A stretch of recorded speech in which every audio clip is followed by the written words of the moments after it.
The FDA giving full approval to Pfizer's COVID vaccine. I'm Lauren Green in New York. What this could mean for vaccine mandates coming up. Also, some American allies say the deadline to evacuate Afghanistan needs to be extended. The 4 states' most watched news starts now.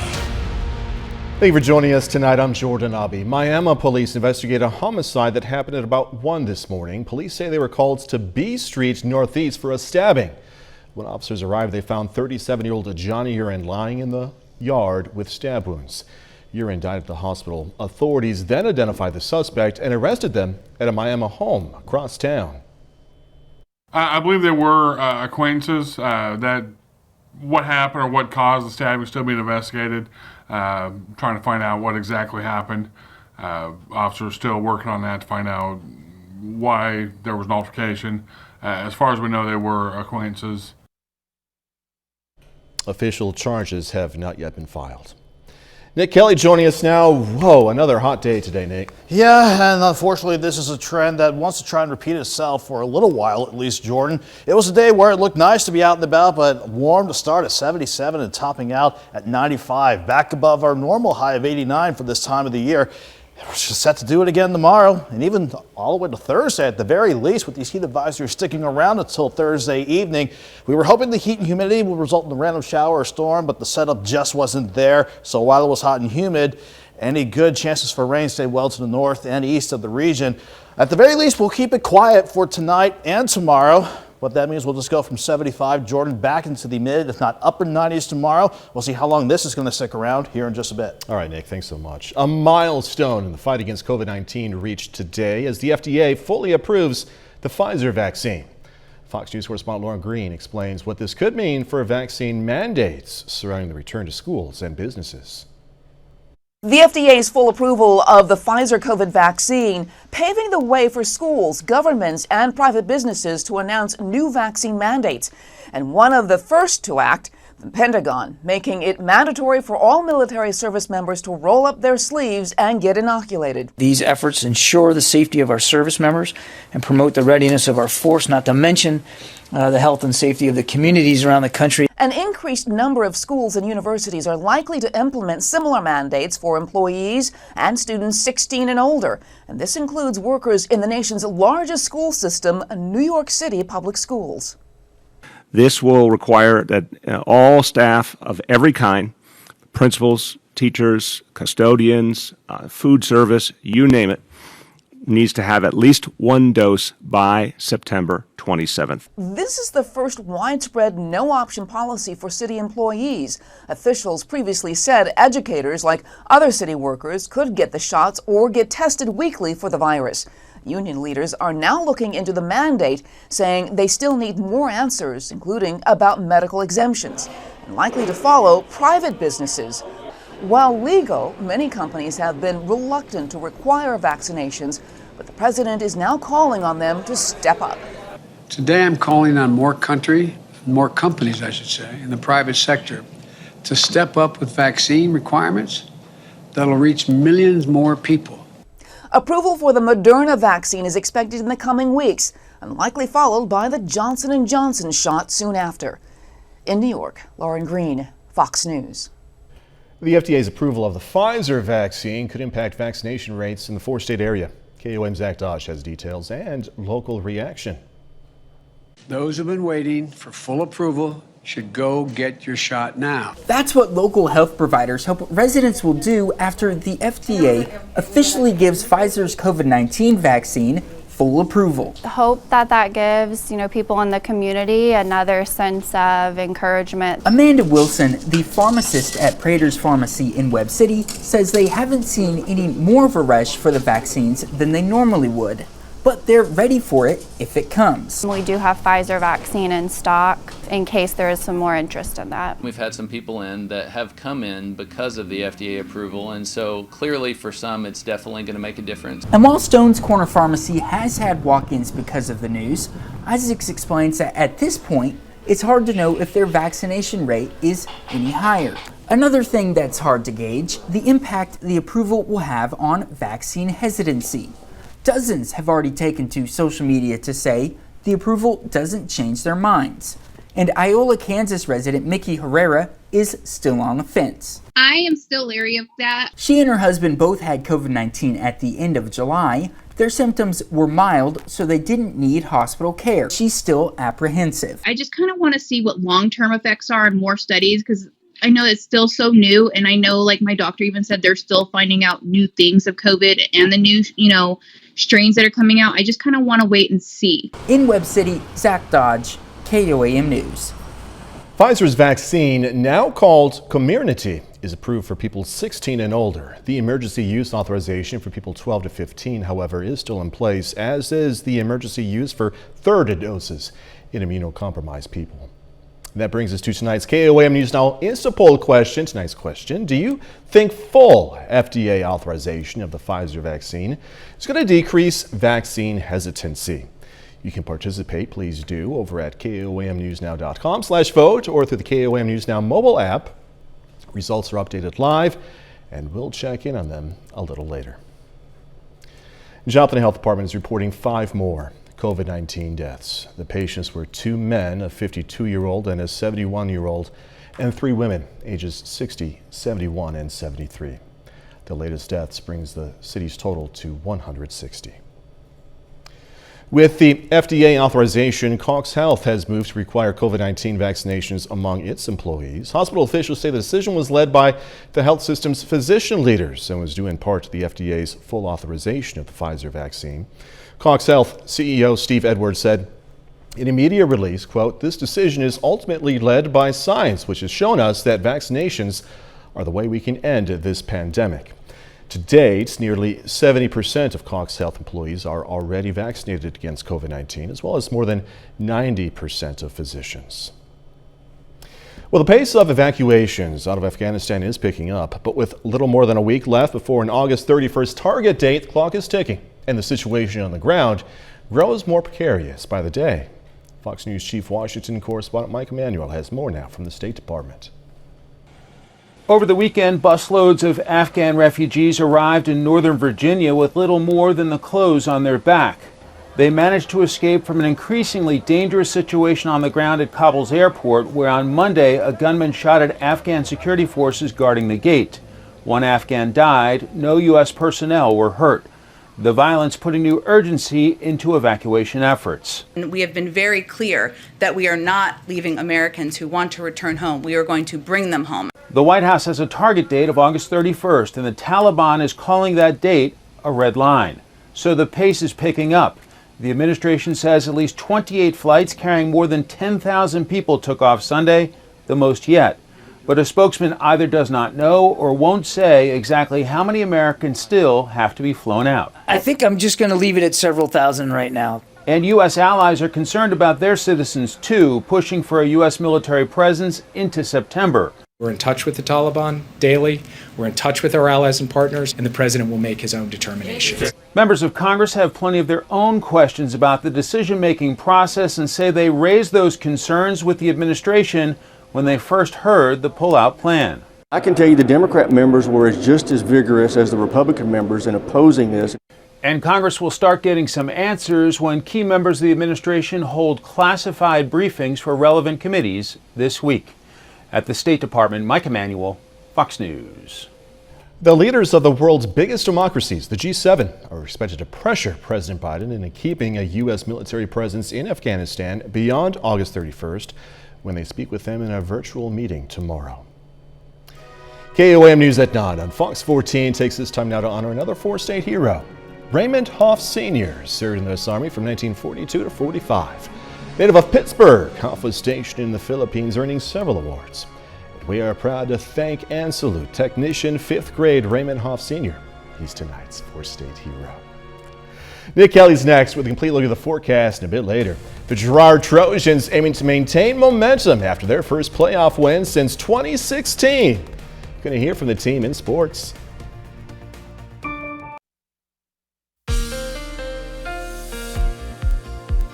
Today was certainly a day where, once again, it was nice to at least look like we had a good outdoor weather, but even though it did look nice with mostly sunny skies from start to finish from Indigo Sky outside of Seneca, Missouri, the numbers tell quite a different tale. We hit 95 today, certainly after we went back into the heat yesterday at 94 degrees. But looking at the month of August overall so far, hard to believe not only we're over halfway past the month, but most of the month had the majority of our days below normal in terms of highs. So we haven't had to sweat too much underneath the August heat and humidity, but it's certainly locked in this for today. And it wants to do so as we continue until Thursday at the very latest. That's when the latest of these heat advisories will expire. Heat advisories blanketing pretty much the entire region until 7 o'clock Thursday evening. So even though it looks nice outside and temperatures have fallen, we're going to repeat this again for a few more days, taking us through the middle of the week. 85 at Joplin, feels like 89 though with that dew point still up there at about 70 degrees. Much of the same across the entire region. Lower to middle 80s all across the board, no matter where you are across the area.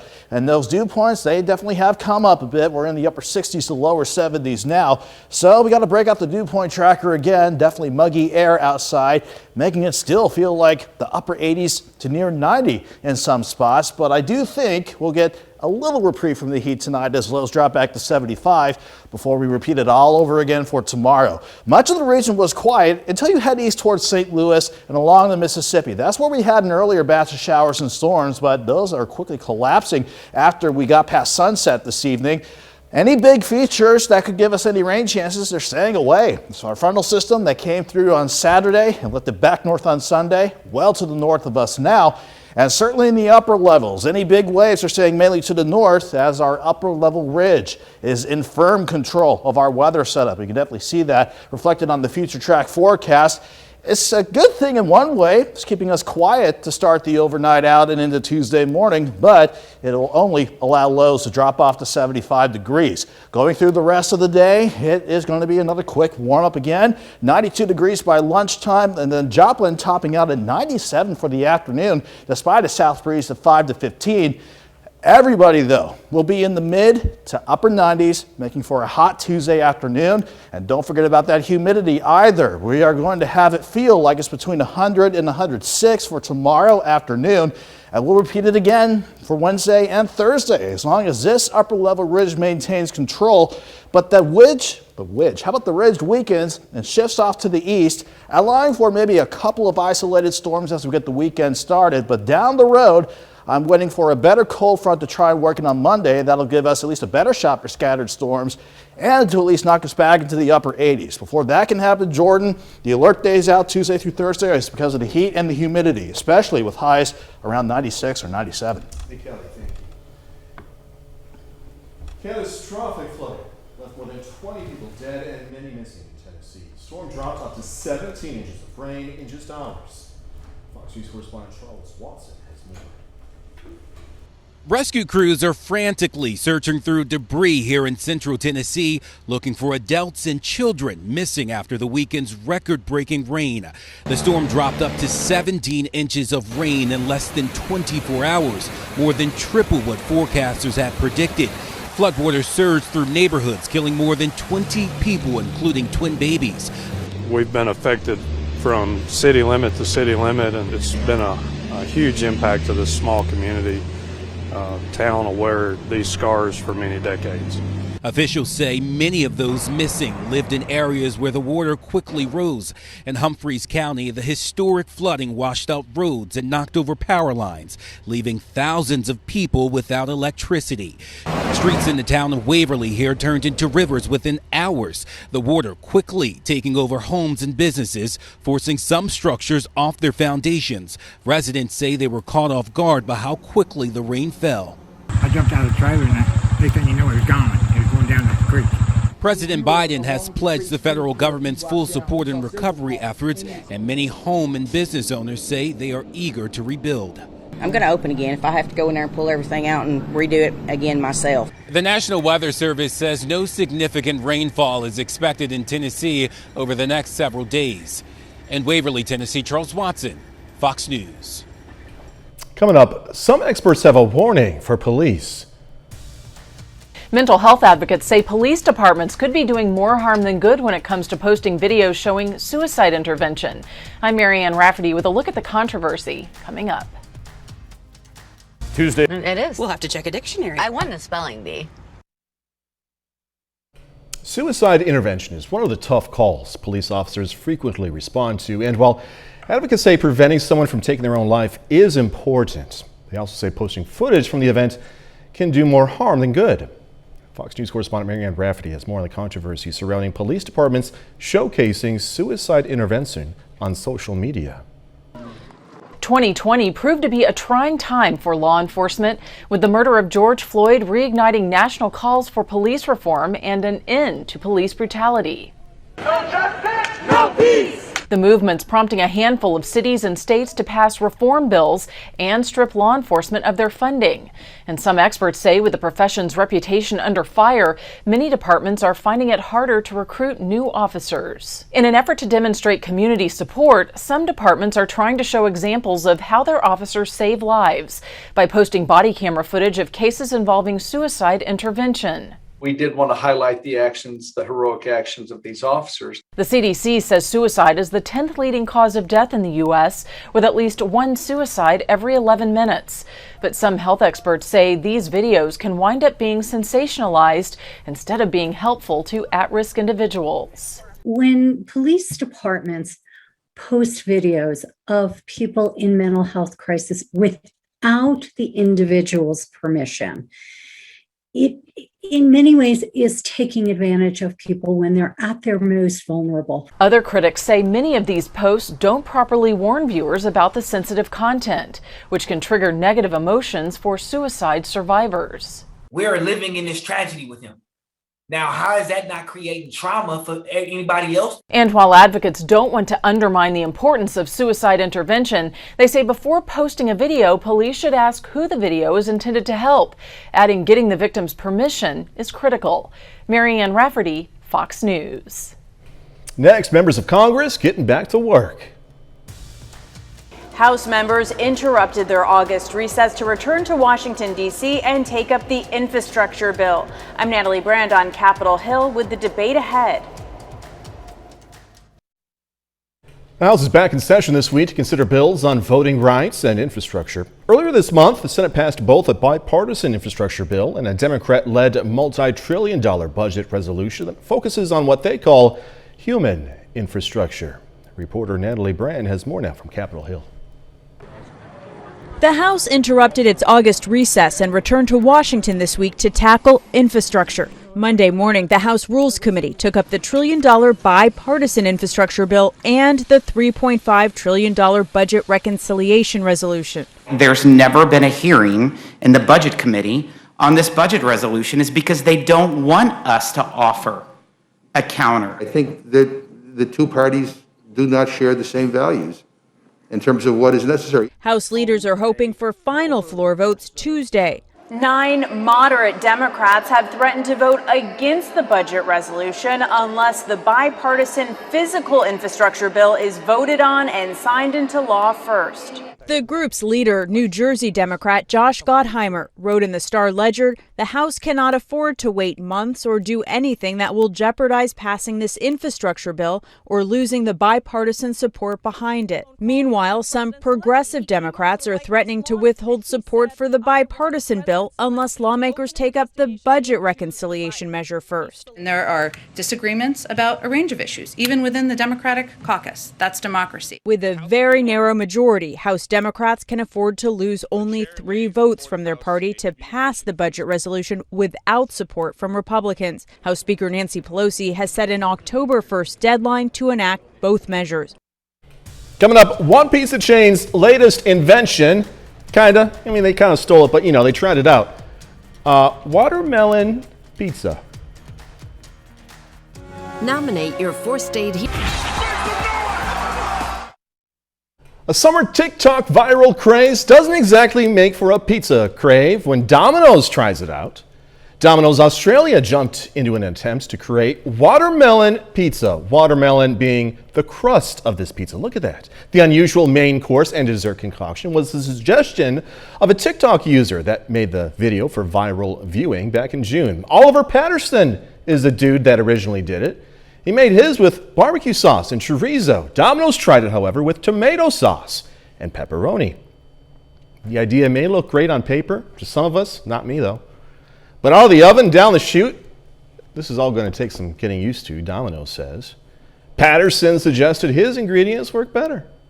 I'm trying to, a lot of times when you come across something different than what you're used to, you try to imagine in your mind how it may taste. I can't get over that. I only like pineapple on my pizza, so I don't think I would like watermelon.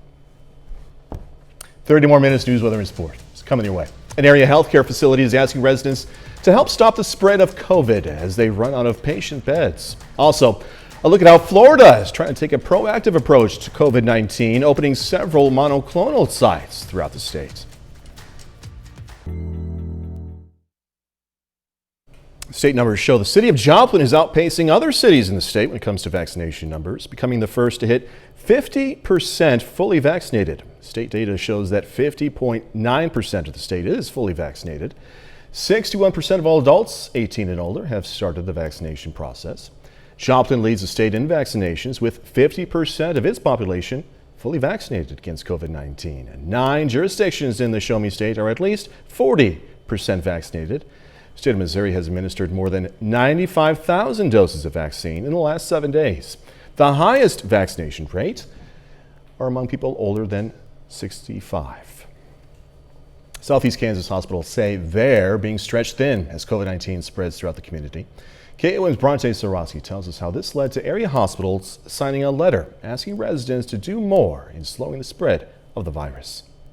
After dealing with the pandemic for more than a year and a half, healthcare workers say they've been doing all they can to keep the community safe. Now it's time for the community to do their part. That's why on Sunday, Ascension Via Christi posted a letter signed by multiple Southeast Kansas hospitals asking residents to do their part to slow the current spread of COVID-19, which includes being vaccinated. One of my major concerns is that the vaccination rate isn't as high as we need it to be. And I know a lot of people have been hesitant to get the vaccine for different reasons, but I would encourage everyone that has been hesitant up to this point to reconsider. Right now, 29% of patients are being treated for COVID-19, which puts even more strain on smaller communities like Neodesha. Last week, we've had 2 patients that we had difficulty finding place for them to go. On Ascension Via Christi's Facebook page, where the letter was posted, they stated that a doctor in the Southeast Kansas area had to call 21 different hospitals in the region to find 1 bed for a non-COVID patient. We have the ability to take care of patients, but it is increasingly difficult to transfer patients to higher level of care in bigger cities because the capacity is getting to be quite a challenge. Which is why hospitals are asking the public to take precautions as they reach a point of crisis. I think we all thought, hey, this thing is coming down, we're coming to an end. It's rising here. People need to get vaccinated if they can. If not, they need to protect themselves with PPE, wear your mask, stay away from large groups, just be safe. In Southeast Kansas, Bronte Sorotsky, KOAM News. Florida's Governor Ron DeSantis is moving fast to make monoclonal antibody treatment for COVID-19 more available to Floridians in need. Fox's Jordan Bowen has more. A major treatment for COVID-19 is becoming more accessible than ever to Floridians in need. It's something that a lot of people didn't know about, and so we've really helped raise the visibility of it. It's known as monoclonal antibody treatment. It battles the virus by mimicking a person's immune system. It's meant for anyone 12 and under with mild symptoms. I can't really get out of bed. I force myself to come do this to, help my symptoms. Paige Higgins is one of many now taking advantage of the dozen or so treatment sites now open throughout the state. The key here, though, is early treatment. If you wait until you're really, really sick and need hospitalization or intensive care, by that point, these antibodies have probably missed their opportunity to do what they need to do. Saturday, DeSantis opened 2 more treatment sites in Bradenton at the Manatee Memorial Hospital Complex and at Lakes Church in Lakeland. Both sites are open 9 to 5, 7 days a week, and will be able to treat about 300 patients per day. The treatment is free to everyone and being funded by the federal government, with the state helping to provide the staff, so staffing levels at area hospitals aren't impacted. So far, more than 13 sites have opened in cities throughout the state, including in Orlando, Miami, Jacksonville, and West Palm Beach. In FDA clinical trials, the treatment helped to reduce hospitalizations by 70% and shorten the duration of symptoms by 4 days. Some hospitals would only do it maybe once a week, and so clearly this is helping to fill a void. Others do it every day, but maybe are limited to how many patients they can see. So we're trying to supplement what had been going on already. Reporting in Lakeland, Jordan Bowen, Fox 13 News. All right, let's take another look at our KOAM News Only poll questions tonight. We asked you, do you think full FDA authorization of the Pfizer vaccine, COVID-19 vaccine, is going to decrease vaccine hesitancy? 32% of you say yes, I do. 68% of you say no, I don't. This poll is now closed. Thanks to everyone who voted. Later, many Californians have or are still going through devastation after those wildfires. The new fear, however, of how this is going to affect an upcoming recall election. Cox Communications and KOAM TV. We certainly had a nice looking day, but once you set the foot out the door, it didn't feel so nice to be out and about. Still, you can't deny the time-lapse of Indigo Sky Casino and Resort outside of Seneca, Missouri showed a nice looking sunrise, a little bit of high cloud cover throughout the day, but generally a mostly sunny sky right up until sunset not too long ago. But unfortunately, once the sun rose, it was right back into the heat. The same heat that returned yesterday after we started around 73. We topped out in the mid-90s yesterday. Only upper 70s, a brief reprieve from the heat this morning before we topped back out around 95, especially at Joplin Regional. Even with all the heat, all the humidity, we didn't have any forcing mechanisms to get any of that to result in any isolated showers or storms, so we all stayed quiet for today, but this still remains our main weather headline. The heat advisories, they stick around for much of the region until we get Thursday evening underway up until about 7 o'clock, and even then, it's going to be a little bit hot still as we get into the weekend. In the meantime, though, 7th and Rangeline, again, we are looking quiet, but still warm and muggy. 85 degrees, feels like 89, thanks to dew points sitting around 70. Most of us are either near 80 or as warm as 85 degrees, but you factor in these dew points that have climbed up a bit. Most of us around 70, if not trying to push into the mid 70s. No wonder it still feels like the upper 80s to near 90 in a few spots. On the plus side, we'll keep quiet as we go throughout the rest of the night. That should allow lows to drop back into the mid 70s. Any storms we had to the east of the region fell apart as we tried to work over the Mississippi River, but any good thunderstorm chances remains with the front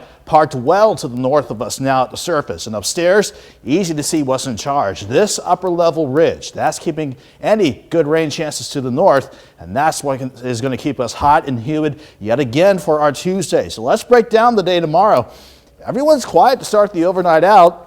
Unfortunately, again, just like this morning, a brief break from the heat as lows only drop back to 75 degrees. Then we are going to see temperatures quickly warm up throughout the day. 92 by noon. Afternoon highs, I expect them to top out around 97 in Joplin with a south breeze at 5 to 15. But even if you're not in Joplin, everyone's going to be in the mid, almost pushing upper 90s on the thermometer. And when temperatures are that hot, this doesn't take much in the way of humidity to make it feel hotter. I see us easily making it feel like 101 to about 106 or 107 for tomorrow. And these are numbers that will repeat themselves as we go through Wednesday and Thursday, as long as this ridge remains in control. The brunt of the ridge, though, weakens and shifts to the east as we get into the weekend, so that could allow for maybe an isolated storm or two Friday afternoon, and same for Saturday and Sunday. But one thing I do want to point out before I toss things back to Jordan, you see how the rain chances pick up on Monday? I think that's a sign of our next cold front wanting to give us at least a little bit more of a break from the heat and better rain chances by then. Before we can see highs back near 89 by Monday, though, Jordan, we got to stick with the heat and humidity a little while longer, especially tomorrow through Thursday. That's why those alert days are up. Highs near 97 east of the next 3 days. Unreal heat. All right, Nick Kelly, thanks so much. As area students return to the classroom, the Alliance of Southwest Missouri is helping those in need. The Full Potential program helps students buy the things they need for extracurricular activities, things like cleats, shin guards for soccer, and even instrument rentals for band or orchestra members. The same to encourage kids to put their focus on positive activities. Really, I'm just trying to branch this out so that more families who could use this program, I mean, if it's the difference between someone getting to participate or not, or getting to try something new for the first time. Maybe it's a kid who's never been interested in sports because they knew that it would be a financial burden on their mom or dad. You can learn more about the Full Potential program through the Alliance of Southwest Missouri's website. Coming up in sports, a former Crowder College pitcher shining for the Milwaukee Brewers. Also, the Girard Trojans just 11 days away from their season opener. Jacob Leonard joins us with the Trojans season preview next. We're here.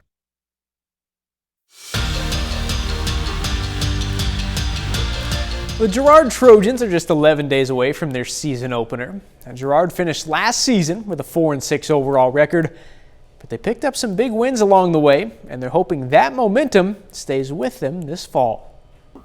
The Girard Trojans are coming off their first playoff win since 2016. Those last two games, we won the turnover battle, and I think that's kind of something we can resonate on this year and build from. But it does give you some confidence coming into it. But it's a new team. We lost a lot of parts from that team, but we got a good group coming back off of it. It's a lot of motivation to get back out there and show them what we can do. Seeing some of those things, that simple things that you can take care of yourself can help you win games and be in competitive games. I think that's something we can build off of. The Trojans have 6 starters back on each side of the ball from last year's team.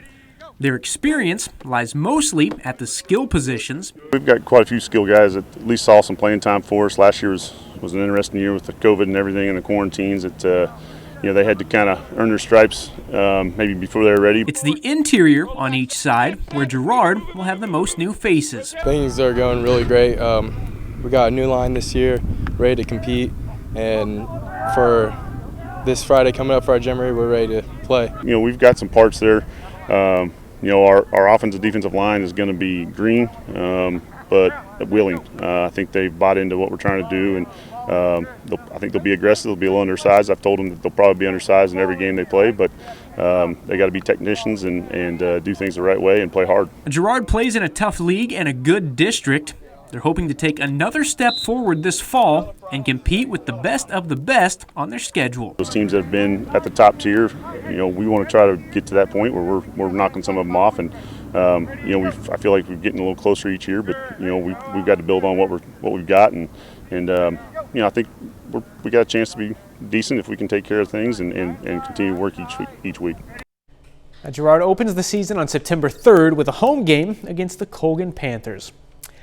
Well, after a bit of a rough start to his major league career, former Crowder College pitcher Aaron Ashby is on a roll right now for the Milwaukee Brewers. Sunday night, he threw 2 shutout innings out of the bullpen for the Brewers with 4 strikeouts in the team's 7-3 win over the Nationals. Now, he's had 3 appearances since his first start in the majors. Since then, he has not allowed a single earned run, throwing 8 shutout innings with 9 strikeouts, giving up just 7 hits along the way. Ashby was an All-American his sophomore season at Crowder in 2018. The Kansas City Royals have won 6 of their last 7 games. The Royals open up a series on the road tonight against the Houston Astros. Tonight's game's in the bottom of the 7th. Kansas City leads it 4-1. Salvador Perez, another good night. He's 2 for 3 on the evening with a solo home run. That's it for sports. We're back with more news after this. Young Sheldon joins the... As many Californians face the threat of wildfires, some evacuees are concerned about whether they'll still be able to vote in the upcoming recall election. Fox's Jenny Nguyen reports. The hard thing is not knowing what's going on at our home. For Dan and Karen Grabowski, the last week has been difficult as they had to evacuate their Pollock Pines home on Tuesday. We're lucky that we have family close by. We're staying with our son here in Placerville. And today, the couple finally got their mail. Today's the first day we came. I was worried about getting here before noon, thought they closed at noon.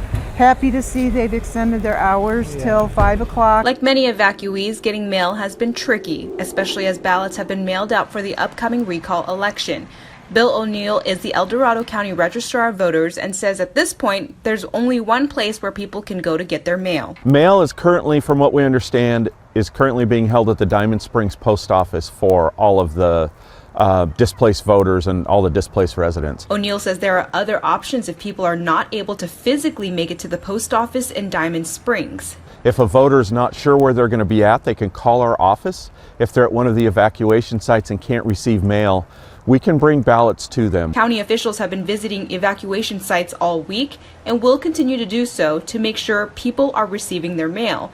On top of that, O'Neill says they will provide an option for people to vote in person. We're going to have in-person voting set up next Tuesday here at Cameron Park and then also at the one at Green Valley Church. And while people like the Garbowskis wait to see when they can go back home, they're thankful to be able to easily get their mail. It was easy in and out. I appreciate them being here all day. Of course, this location here in Diamond Springs is subject to change depending on how the Caldor fire progresses over the next few weeks.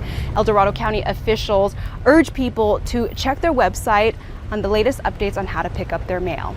In Diamond Springs, Jeannie Nguyen, Fox 40 News. Next, a look at the movies now available to watch at home. DVD, digital, and music releases this week include a pair of famous paranormal investigators, a rogue bunny, a Grammy Award-winning duo, and more. Here's Fox's Ashley working with a list of new releases. I think I hurt someone. Topping this week's list of what's new in home entertainment, The Conjuring: The Devil Made Me Do It features Patrick Wilson and Vera Farmiga reprising their roles as real-life paranormal investigators Ed and Lorraine Warren. The third film in the horror franchise follows the duo tackling the real-life case of Arnie Cheyenne Johnson, the first murder suspect in U.S. history to claim demonic possession as a defense. What is this magical place? The lovable rogue bunny returns for another mischievous adventure in the family comedy Peter Rabbit 2: The Runaway. James Corden is back as the voice of the rebel bunny, with Donald Gleason and Rose Byrne reprising their live-action roles. I want to confess my sins. Bella Thorne, Paris Jackson, Hannah Mae Lee, and Gavin Rossdale star in the action thriller Habit. The film follows a party girl and her friends who disguise themselves as nuns to hide out from an angry drug lord. Is there such a thing as organized crime? Harvey Keitel portrays real-life mobster Meyer Lansky living out his final years in the biographical crime drama Lansky. Before we die, let's talk regrets. In the apocalyptic comedy How It Ends, a young woman embarks on a journey across Los Angeles seeking closure on personal relationships before the world ends. New album releases include Halsey's fourth album, If I Can't Have Love, I Want Power. Particles is the third album from Grammy Award-winning duo A Great Big World. Electro-pop duo 303 dropped their first record in 5 years called Need. And country newcomer Nico Moon releases his debut album, Good Times. In Hollywood, Ashley Dvorkin, Fox News. That's our time for tonight. Thanks so much for joining us. Going to leave you with video of a birthday celebration for a panda at the National Zoo in D.C. Be safe. Do this all again tomorrow. See you then.